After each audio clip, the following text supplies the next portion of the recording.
Today, we're going to follow up on the whole Spider-Man situation and discuss the widening cracks appearing in our market.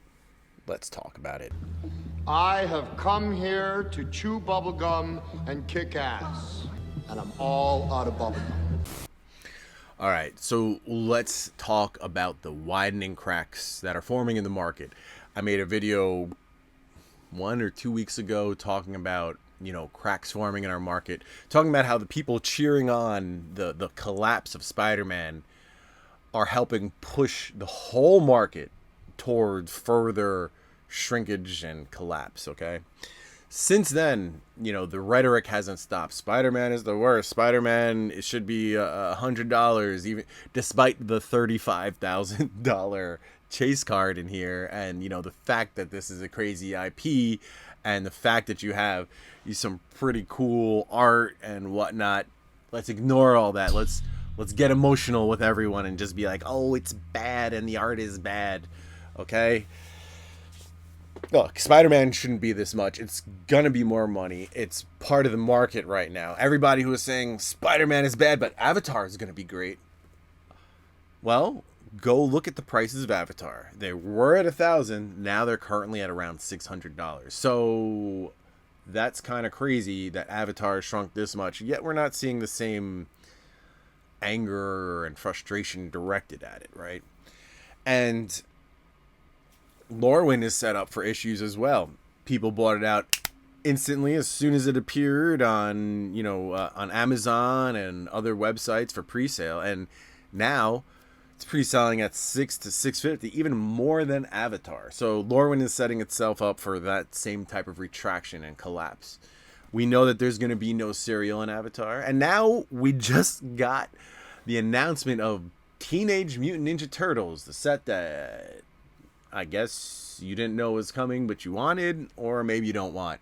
And we're starting to hear the same rumblings. AI generated crap art, small set, no cereal. So where do we think that's going to land? Okay.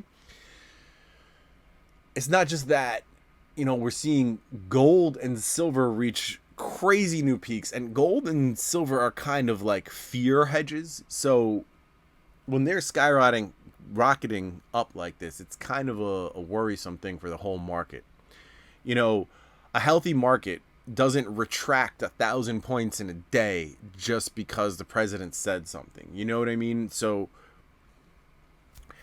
this current market, I do expect it to continue along until the real issues start to surface and bubble up. And it's weird. It's an oxymoron market in that I hear from everybody around me, like, I don't have money for this, I don't have money for that, this is more expensive, this is getting harder to pay for. And it's like, but who's buying the magic cards?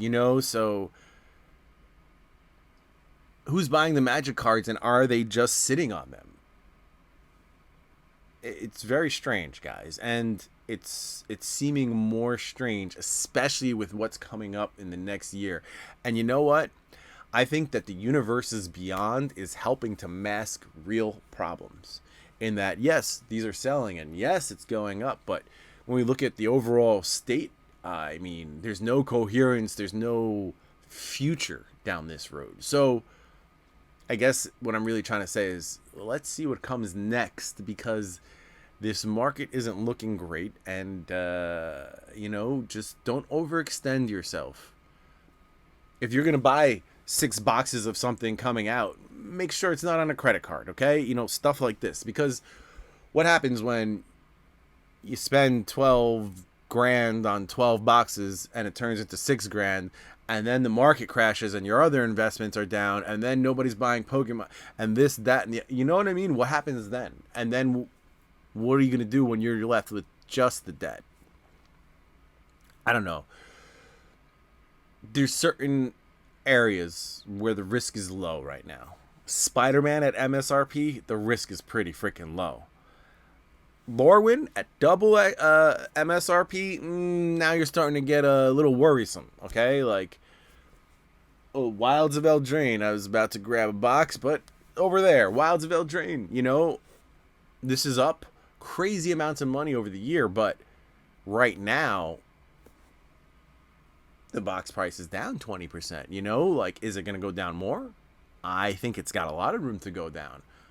But I also think it's a great, you know what I'm saying? So look at this market and be careful with your own money, because there's a lot of things happening, and it's starting to look like buying 6 months in advance is no longer the move. Okay, this was the move before Final Fantasy and before Edge of Eternities and all that stuff. But now the market is shifting. So just pay attention to where your funds are going, okay? Just keep that in mind. That's all. Crazy market, weird things happening. Not everything's going up anymore. Things are kind of holding that level and or dropping. So pay attention. Keep your eyes open. This wasn't a Spider-Man thing, is what I'm trying to say. This is an overall market thing. Avatar isn't special just because you remember it fondly. It's just another one along the line of universes beyonds. I don't know what to tell you guys. I don't think that there's any conclusions that, like I keep saying, Wizards doesn't do things the same or change just one small thing in every set. They change huge amounts of things for drastic changes, so there's no way you can predict what's going to come next based on what you hear about the next set. Yeah, let's leave it at that. Remember to like and subscribe. I know it's a little rambly, but today I just want you to start thinking about this market. This is not a can't miss market, okay? Remember to like and subscribe. If you like old stuff, check out my Patreon. We got a lot of cool stuff happening there. We do rip and ships every Wednesday night. Patrons get better pricing for that as well. Remember to, if you're going to buy any cards, to use my TCG Player affiliate link. It's free and easy to use and helps out the channel a lot. Otherwise, take care and have a lovely day. I will catch you soon. Peace. That's it, man. Game over, man. Game over. What the fuck are we gonna do now? What are we gonna do? Maybe we could build a fire, sing a couple of songs, huh? Why don't we try that?